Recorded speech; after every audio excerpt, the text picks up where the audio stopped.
대성 경전이 위경이거나 위경으로 의심되는 경우가 많습니다.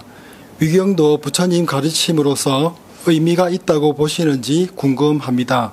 또한 관세음보살이나 지장보살 같은 대성보살에 대한 생각도 듣고 싶습니다. 사실 이제 경전들도 보면 불교 역사가 오래되다 보니까 또 새롭게 만들어진 경전들이 사실 많습니다. 이게 부처님께서 직접 설하지 않으시는 경전도 지금 남아있는 게 사실 너무나 많습니다. 근데 이제 그 나름대로 그 남아있다는 것은 그만큼 뭐 나름의 의미가 있고 내용도 좋거든요. 내용도 좋은 내용들도 있고 우리한테 도움이 되는 내용들도 있는 게 사실입니다. 그러니까 그게 사람들한테 많이 독성이 되고 지금까지 남아있는 거겠죠. 그게 무의미한 건 아닙니다. 그렇지만 중요한 거는 우리가 단순하게 세속에 또 좋은 가르침이 많습니다. 그죠? 좋은 책들도 많이 있고 우리한테 삶에 도움이 되는 내용들도 많이 있습니다. 그렇지만 이제 이 중요한 건 뭐냐면 우리는 뭐냐 부처님의 가르침을 정확하게 이해하는 게 중요하잖아요. 그러니까 원래 석가모니 부처님의 가르침이 무엇인지 그걸 정확하게 이해하고 나서 그 다음에 그것을 기준으로 나른 경전들을 받아들여야지 우리가 그것들을 그래서 제대로 도움을 받고 그 좋은 내용들을 흡수할 수가 있습니다.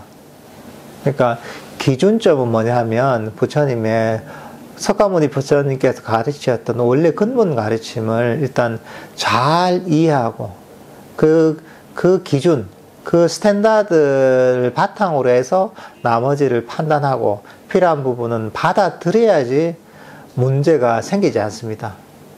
그게 아니라 이제 나중에 생긴 것들을 기준으로 하다 보면 부처님의 가르침을 제대로 이해할 수가 없게 되거든요. 그러니까 그렇게 원래 가르침을 잘 이해하고 나서 나머지들은 그걸 기준으로 맞춰서 잘 이해하면 될 것 같습니다. 그리고 보살에 대한 이런 것들도 보면 이 보살 개념이 사실 바뀌었습니다.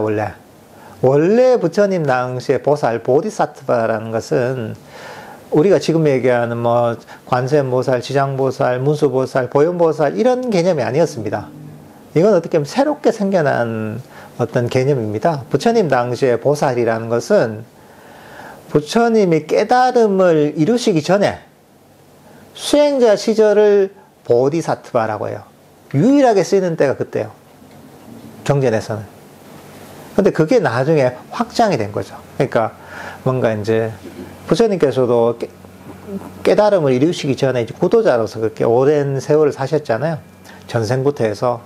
그 시절을 보디사트바라고 하는데, 근데 후대로 오면서 이게, 이제, 부처님 이외에 다른 어떤 이제 뭐 일종의 이제 그 중생들을 위해서 끊임없이, 자신의 행을 닦고 실천을 하는 그런 존재들을 보살이라고 하는 중생들을 돕고 중생들을 구원해주는 약간 그런 존재들한테 이제 보살이라는 명칭이 쓰이기 시작했거든요. 그러니까 이게 원래는 지금 원래는 보살이라는 개념이 지금하고는 완전히 사실은 달랐죠. 그러니까 옛날에 부처님 수행자 때 쓰이던 이 보살, 보디사트바라는 것이 나중에 좀 확장이 돼서 시대가 지나면서 쓰이기 시작한 것이죠.